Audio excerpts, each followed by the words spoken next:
I would like to introduce Kieran Ryan, sorry for my accent, who has written the book Union of Worlds, Deception, a sci-fi book that is a treasure for preteens and those a little older and wiser who want to immerse themselves in a science fiction. Have you always liked sci-fi stories? Yeah, I've always really enjoyed sci-fi as a genre, and I suppose I grew up watching lots of sci-fi stuff on the television. So things like Flash Gordon and Buck Rogers, lots of exciting adventure stories like that, and I think that's where a lot of the inspiration for my book came from. And could you tell me if you would define yourself as an artist? I suppose I would define myself as a creator. Yeah. So I've written a lot over the years, but I've also created lots of things. So I'm also interested in arts and crafts and making things, and especially the visual arts. So I paint and I draw and I do cartoons and comic strips and all that sort of stuff as well. So very much a creator, I think. Okay. Yeah. And how does it feel to be the creator of a universe, even if it's a fiction? It must be fascinating. Yeah, I think that was a lot of fun. So when I decided to write the book, I probably spent about a year just defining the whole universe, and what would happen in the universe and who the different players would be, and how my two characters, Lizzie and Daru, would fit into that universe. So I wanted something that was exciting and adventurous, but at the same time believable as well. So I put a lot of work into creating the universe that they live in. And how you took the plunge and contacted Tribes Press? So I finished the manuscript, and a couple of people had read it. They said they really liked it. So I guess I had a choice. I could leave it sitting on my shelf, or I could try and get it out there and get it published. So I said, absolutely, Tribes Press are in. They're just across the river in Galway, so it made perfect sense to make contact. Yeah, let's go. For how long was the idea of this book growing inside you? I would say probably about 4 or 5 years. Oh, yeah, it's a long time. A long time. So I had the general idea of the book, and I had an idea about the characters and who the characters would be, and broadly what would happen to them. And then I took my time and built out the universe around them, then put the two characters back in, and I guess I just took my time writing the book and didn't rush it. There's lots of writes, lots of rewrites, so yeah, about 4 or 5 years, I would say. And you think you thought about all this story all the time, or just for sometimes you think, oh, maybe I can bring that, or no? I suppose because I've got another full-time job and 4 kids, it was a case of grabbing some time when I had it, just to work on the book, yeah. And how long did it take you to write this book? Is it a long work to organize all these ideas, or no? A long time. 4 years, but I would say writing was probably the best part of 2 years. I would say, yeah, between when I first started and when we had a reasonable draft that we were happy with. And how do you write? The story evolved organically, or everything was already organized in your head? So by training, I'm a scientist, and that's where the science fiction came from. It was very organized. Okay, yeah. I see. So as I said, I spent about a year building the universe, and I knew exactly how the book would be structured and what would happen in each part of the book. So to be honest, when I wrote it, the last chapter is the part that I wrote first. Yeah. And as it evolved, it wasn't sequential, it wasn't start to finish. So it's a huge maze to organize. Yeah, but I've got a copybook at home, a notebook where I've got all this written down, so I knew exactly what was happening, and I could fill in the parts almost like a jigsaw, and I sort of knew where the story was going to go from the start. I see. And what was the most difficult thing you had to deal with in the writing process? Most difficult thing, I suppose, is time. Trying to get the time, but related to that is the fact that I find writing is, some days you feel very inspired and you just want to sit and write, and other days it's really tricky thing to do.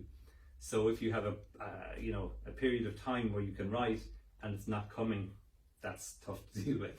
And you give up in this case, or you said, maybe inspiration will come back later?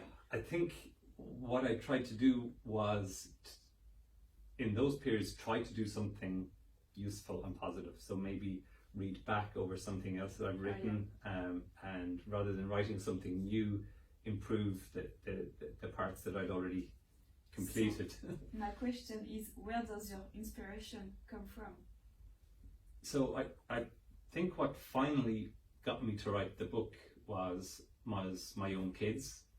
So they're starting to get older. My oldest son is 12, and I could see the joy they get from books, the joy they get from reading, and that got me thinking about when I was their age. So I read all of the time. I read all sorts of books all of the time, and I said, I want to create something for my kids that they can enjoy the same way I enjoy books. And you books. read only sci-fi books? I read everything. Okay. Yeah, not just sci-fi. And how much of you is in this book? That's a good question. So a lot of people have asked me about the characters in the book, and are the characters based off anybody? And I'd say there are lots of different bits of people's characters in real life expressed through these, and there are probably certain parts of my character that you can find in some of the people in the book as well. And do you feel that you must write? Is it a passion or a hobby?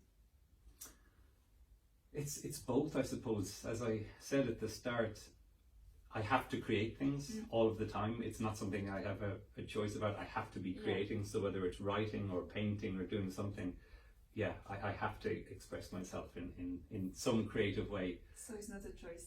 It's not a choice, no. And when did you reach a point where there was no turning back and you knew you must write? I would say when I completed the first chapter of that book, okay. I said I have to finish this, because in my head the story was there and the characters were there, and I said I have to let those characters get their story out. I see. And what is the main message of your book?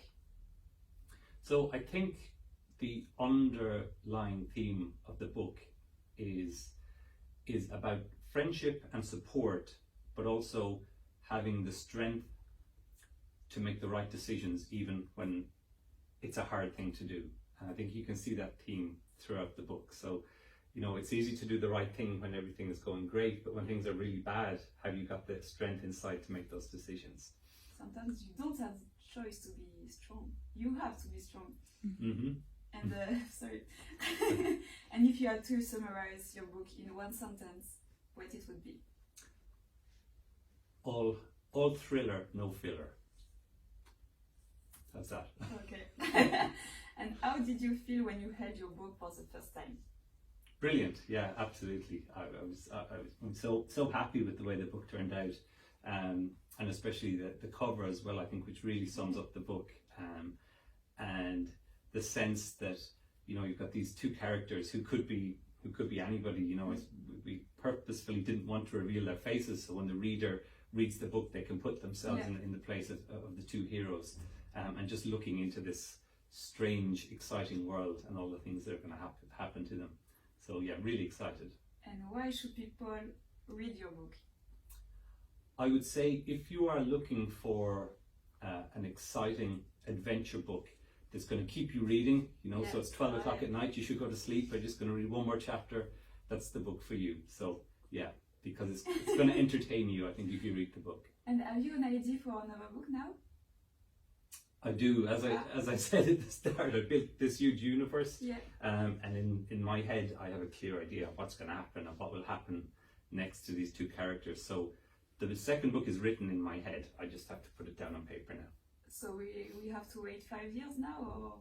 Well, what I would say to everybody is, the more copies of the book that I sell, the faster I'm going to work on the second book. And I love to hear feedback from people. So if people did enjoy the book and they want to learn what happens to these two characters next, let us know, because I can't wait to write the book. Cool. And the last question, what are your hopes in the future? In terms of the book, I suppose I just hope that lots of people read it and lots of people enjoy it.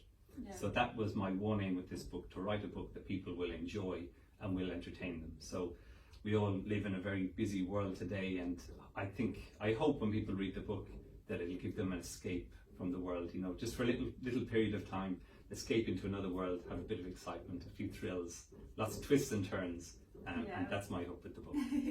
Thank you for being here. It's finished. I wish you the best. Brilliant. Thank you very much. Thank you. I have another question. So, if you paint, Hmm. why don't you? I don't speak English. It's complicated. Why don't you make the cover of your book? I thought about it. Yeah. I did, because it's a hobby. I'm not a professional, so I knew it would be okay, Yeah. but it wouldn't be as good as this. Okay. And I wanted it to be the best Yes. it could be. It's a great cover. It's Yeah. great. Yeah. Thank you. No problem. Thank you very much. Was that okay?